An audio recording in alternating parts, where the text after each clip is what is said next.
안녕하세요. 김은교 인사드립니다. 융합이라는 단어가 있어요. 오늘 융합의 상상력, 융합적 인문학, 융합적 글쓰기가 무엇인지 한번 생각해 보는 시간을 마련해 봤습니다.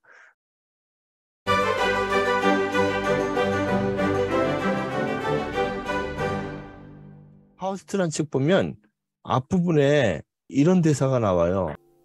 밤이 깊어 다른 사람들은 잠이 든 지 오래였지만 파우스트는 깊은 절망에 빠져 여러 가지 생각을 하느라 쉽게 잠들지 못하였다.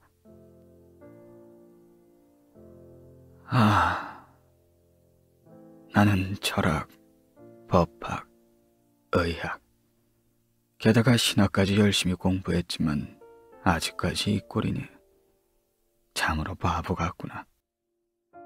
옛날에 비해 조금 더 똑똑해지지 않았어. 석사, 박사학위를 따려고 10년이나 공부했지만 아무것도 할 수가 없고 돈도 없고 명예도 없고 이런 식으로 살아간다면 걔들조차 날 싫어할 거야. 영혼의 힘과 신의 계시를 받는다면 약간의 비밀을 캐낼 수 있을 텐데. 이게 파우스트 앞부분이에요. 제일 첫 번째 대사예요. 이 파우스트가 메피스토펠레스한테 속아서 막 돌아다니면서 여러 가지를 하는 거잖아요.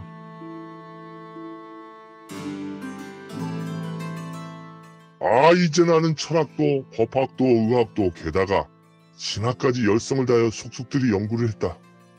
그런데 나는 이처럼 가련한 바보구나. 그렇다고 전보다 더 현명해지지도 않았어. 더구나 석사니 박사니 하면서 그럭저럭 10년 동안 학생들이 코를 쥐고 아래 위로 이리저리 잡아 흔들고 있지만 우리는 아무것도 알 수 없다는 것을 알았을 뿐이야. 그걸 생각하면 정말 가슴이 타버릴 것만 같아. 하긴 나도 박사니 석사니 저술가니 목사니 하는 따위 온갖 바보들보다는 그래도 나을는지 모른다. 나는 회의나 의혹으로 괴로워하지는 않았다. 지옥도 악마도 무섭지 않다. 그 대신 나는 모든 기쁨을 빼앗기고 말았다. 철학, 법학, 의학, 신학이 지금 우리가 말하는 교양 과목이었어요. 지금 대학이란 이름이 거기서 나온 거예요. 유니버시티. 유니버설 하면 무슨 뜻이죠? 보편적인, 보통의, 평범한, 베널러스 그런 뜻이죠. 어디에도 있는 이런 뜻이에요. 그러니까 어디에도 있는 학문을 가리키는 것이 보편적인 대학의 이미지였어요. 근데 그렇게 공부해서는 나는 이처럼 가련한 바보구나. 그렇다고 전보다 더 현명해지지도 않았어. 인문학을 공부하고 글쓰기를 공부해도 현명해지지를 않아요. 그게 목적이 아니거든요. 근데 괴테가 이 젊은 베르테르의 슬픔을 20대 중반에 쓰고 파우스트를 1권을 20대에 써요. 그리고 2권을 82세 때 돌아가셨죠, 괴테가. 그때 완성이에요. 그래서 파우스트 2권이 완성돼서 책이 나온 건 괴테가 돌아가신 이후예요. 80대까지 쭉 쓴 게 2권이거든요. 2권의 내용은 뭐냐면 괴테가 온갖 것을 갖다가 실험하는 거예요. 이 괴테가 정치가 됐었죠. 우리로 말하면은 도지사, 수상 같은 걸 보냈어요. 화폐도 개혁을 해가지고 화폐도 막 찍어내서 인플레이션도 일어나는 걸 경험을 하고, 그리고 축제도 경험을 하고, 이런 것도 나와요. 호몽큘러스, 크롬. 그러니까 사람을 이렇게 복제해가지고 하는 것도 파우스트에 나와요. 이권에 복제 기술도. 전쟁도 경험해서 식민지도 경영해서 식민지를 경영할 때 얼마나 많은 사람들이 피해를 입는가 그런 것도 체험을 해요. 그 운하를 만들어서 배관을 하면서 하다 보니까 그 행복하게 살던 그 마을의 노인들이 죽어요. 아주 착했던 노인 부부가. 그런 것도 봐요. 이 파우스트가 죽기 전에 장님이 되는데 장님이 돼서 깨달아요. 내가 이제 해야 될 것은 이 세상의 모든 것에 마음을 두고 그리고 여러 사람들이 재미있게 살아가는 거, 그 길을 향해 가는 것이 바로 내가 해야 될 공부였구나 하면서 공부의 의미를 깨달아요. 괴테가 했던 경험은 뭐냐면 융합적인 경험이었어요. 글쓰기만 했던 작가의 경험이 아니라 넓게 융합해서 공부하고 이 세상의 여러 가지를 체험을 하고 그리고 더불어서 살아가는 마음들, 이러한 것들을 같이 있어야지 공부라는 걸 깨닫는 이야기가 파우스트 이야기예요. 뭐 일본에서는 막 사랑하고 뭐 약도 먹어보고 막 별체험을 다 하잖아요. 개인적인 체험에서 다 2권에 넘어가면 파우스트가 진짜 좋은 체험들을 하면서 여러 공동체와 함께 융합적인 사고를 하면서 글을 쓰는 거. 그게 바로 괴테가 깨달은 거예요. 공동체에게 도움을 주는 글쓰기. 무엇을 통해서? 융합을 통해서. 그게 우리가 고전으로 읽고는 파우스트 이야기예요.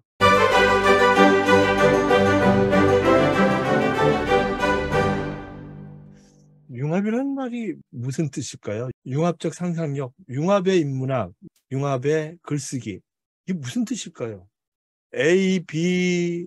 A와 B가 합쳐져서 A-B-C가 되는 게 아니라 A, B가 합쳐져서 C, D, E, Z 전혀 다른 것이 되는 것이 융합입니다.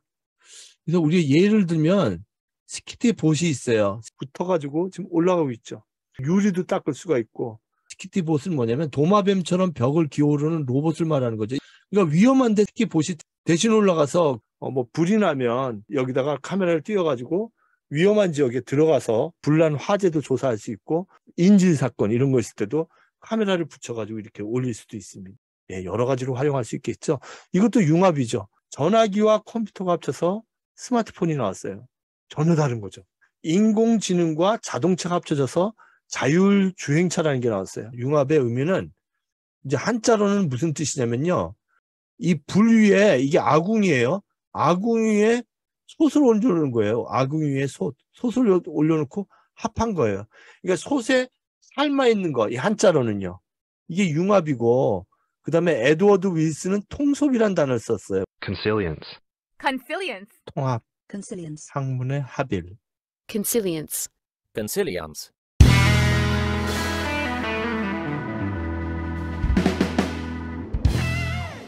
글을 쓰는 뭐 기술 있지 않습니까? 뭐 접속사를 안 쓴다, 개되를 쓰지 않겠다, 뭐 조사의 의를 되도록은 쓰지 않는다, 뭐 이런 얘기가 아니라 상상력 자체를 어떻게 가져야 할까 함께 나눠보고자 합니다. 사암 정약용. 사암은 뭐냐면 기다리는 바위. 18년 동안 유배당했으니까 나는 이제 기다린다 해서 기다리는 바위라고 해가지고 이렇게 썼습니다. 겸해야 할 두 가지 학문. 겸해야 할 두 가지 학문.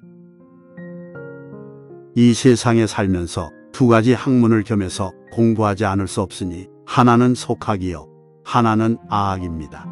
이는 후세의 학부에 아학과 속학이 있는 것과 같습니다. 이곳 아이들은 아만 알고서 속을 알지 못하므로 오히려 알을 속으로 여겨버리는 폐단이 있게 되었습니다.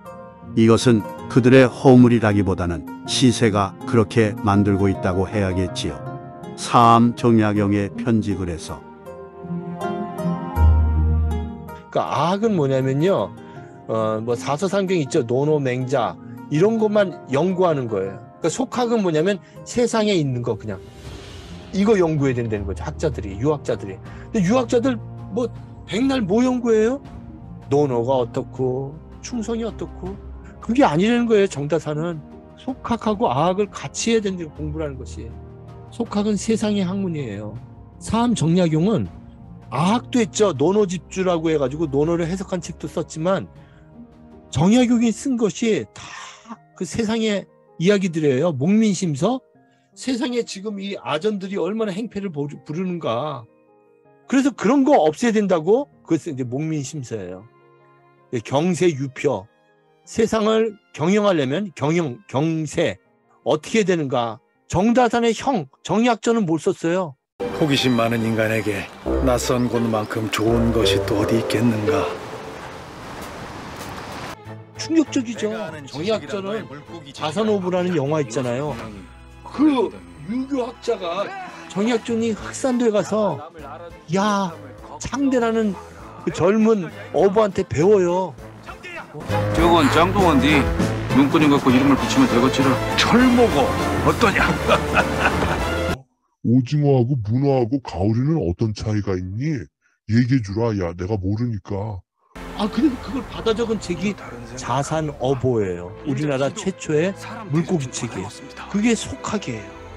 절대로 경전만 공부해서는 안 된다. 여러분들 책만 읽어서는 안 돼요. 선생님도 연구실에만 있으면 절대 안 돼요. 세상에 나가서 세상 사람들 만나고 이래야 되는 거죠. 선상님께 어보는 뭡니까? 내가 바라는 것은 양반도 상놈도 없고 임금도 필요 없는 그런 세상이다.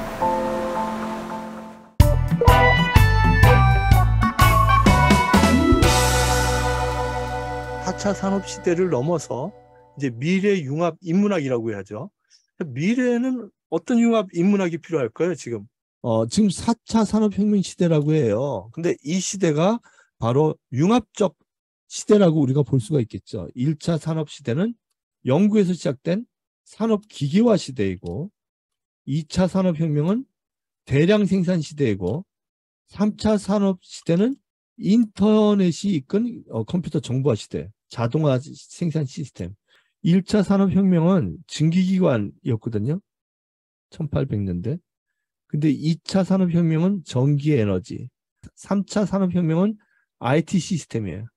근데 지금은요, 정보지능 사회예요. 이제는 우리가 정보지능 사회에서 다른 정보들을 융합해야 되는 그런 사회가 온 거예요.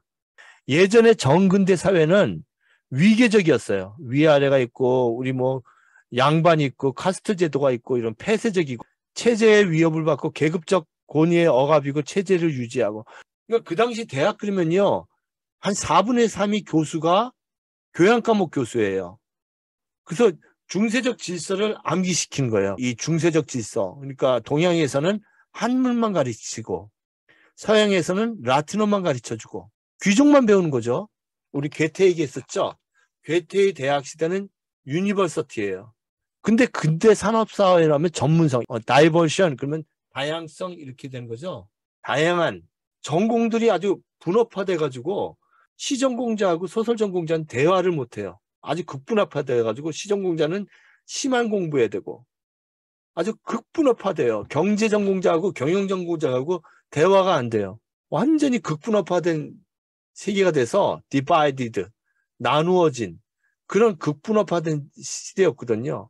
그래서 전문성, 개인에 대한 전문성만 강조하다 보니까 아주 그냥 자기 전공만 하는 거예요. 제한적 개방, 발전이 없어요. 이렇게 하면. 규범적 권위만 제공해요. 나는 여기 이 분야의 전공자다. 보편적 법칙만 얘기하는 거죠. 그러니까 발전이 없어요. 지금은 융합사회. 그죠? 퓨전 소사이어티예요.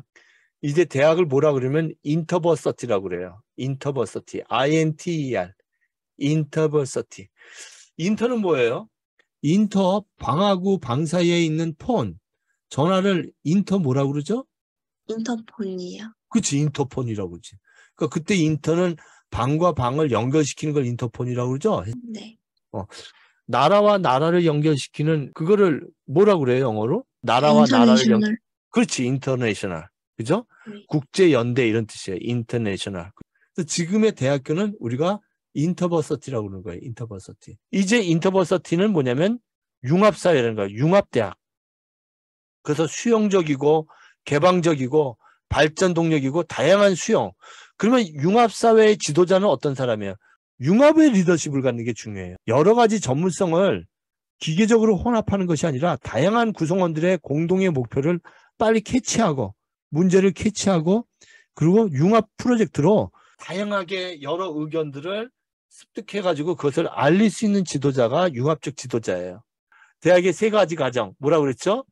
먼저 유니버시티, 다이버시티, 인터버시티.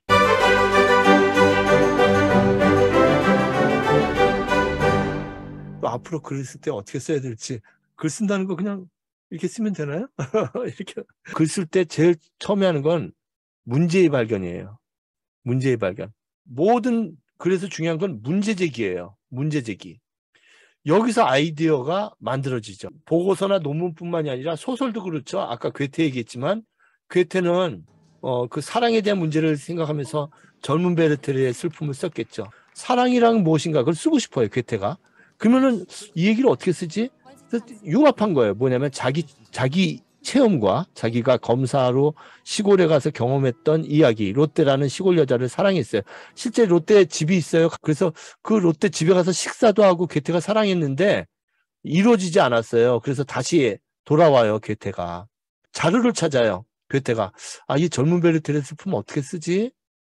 그러면서 그 내용과 조직을 구성해요. 그래서 후반기에는 내 친구가 법을 전공하던 친구가 글쎄 이놈이 그 귀족 유부녀를 사랑하다가 사랑이 이루어지지 않을까 곤충 사살하거든요. 그걸 자기 체험처럼 해가지고 구성을 하죠. 그래서 이제 쓴 거예요, 괴테가. 이걸 그냥 썼는데 자기도 몰랐죠. 그렇게 베스트셀러가 됐는지도 모르고 그냥 써가지고 친구한테 넘겼는데 그 책을 냈는데 전 세계적인 베스트셀러가 되고 그 롯데가 입었던 그 노란색 옷 그 파란색 옷에다가 노란색 조끼가 막 전 세계적 유행이 되고 그 젊은 베르테르의 슬픔을 읽고 막 사람들이 유행이 되지 않았습니까? 그러니까 쓰고 수정하게 해가지고 젊은 베르테르의 슬픔이라는 소설이 나오는 거죠.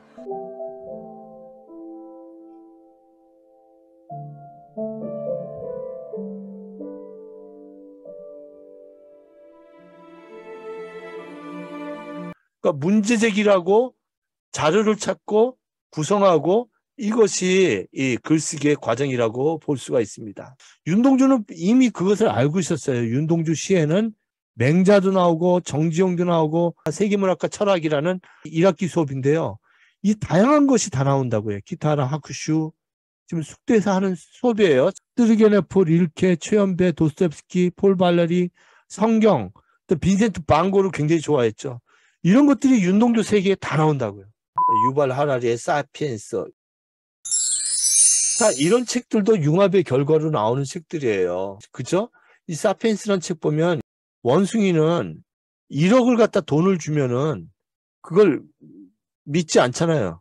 그냥 원숭이는 바나나만 먹겠죠. 근데 인간은 법이라는 약속을 믿고 종교라는 약속을 믿고 그리고 돈이라는 약속을 믿는다는 거예요. 이 세 가지.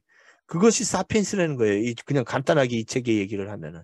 유발 하라리는 역사학자인데 경제학에 대한 지식, 종교에 대한 지식, 이런 것들을 법에 대한 지식들을 넣어서 융합해가지고 사피엔스라는 책을 썼어요.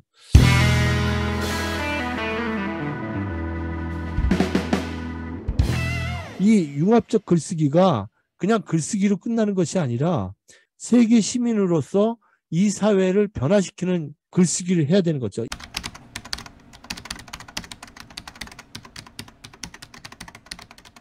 이분들하고 책을 같이 냈는데 그분들에게 바리스타, 그다음에 네일링, 이 손톱 네일이라는 거 이런 거 다 교육시켜서 또 음식 만드는 거, 김치 만드는 거 시켜서 사회에 복귀시켜요.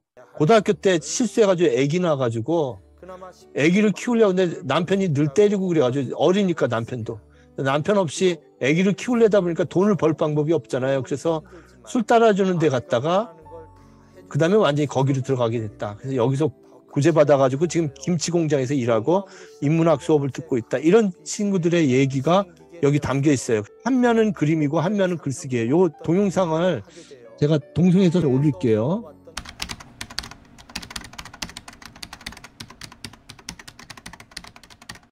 이거는 아주 옛날 초기예요. 이건 2012년, 13년 초기인데 쓴다는 것은 적나라한 자기 표현이다. 잘 쓰였네.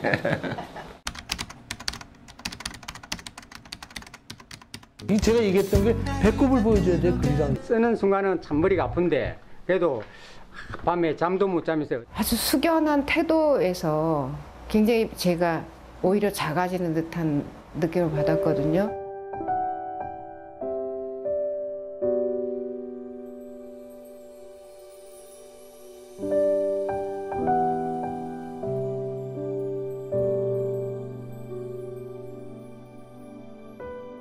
저는 노숙이란 말 너무 싫어해서 제가 거리의 아빠란 말을 했는데 거리의 부모들, 아빠들이 영혼의 근육을 아주 단단하게 만드는 누더기 같은 옷을 걸쳐 입고 얄팍한 신문지를 덮고 누웠더니 외로움과 쓸쓸함이 밀려오네. 생기 잃고 거친 손과 발, 앙상한 갈비뼈, 메마른 나뭇가지 같구나. 나는 무사람에게 과연 어떻게 보여질까? 보는 이들에게 희망을 안겨주고 힘을 주리라. 원대한 꿈을 주리라. 하늘을 향하여 울리지 않는 소리를 지른다. 푸른 하늘이 되리라.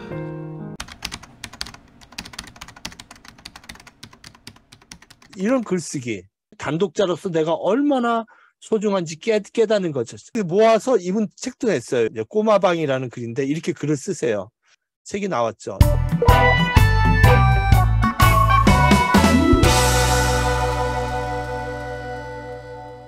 재미있게 살고 재미있게 모두가 재미를 느끼면서 사는 세계가 인문학이 가야 할 길이고 학문이 가야 할 길이라는 것을 괴테는 깨달은 것이죠. 괴테는 융합적 상상력으로, 융합적 창조적으로, 융합적 글쓰기를 했습니다.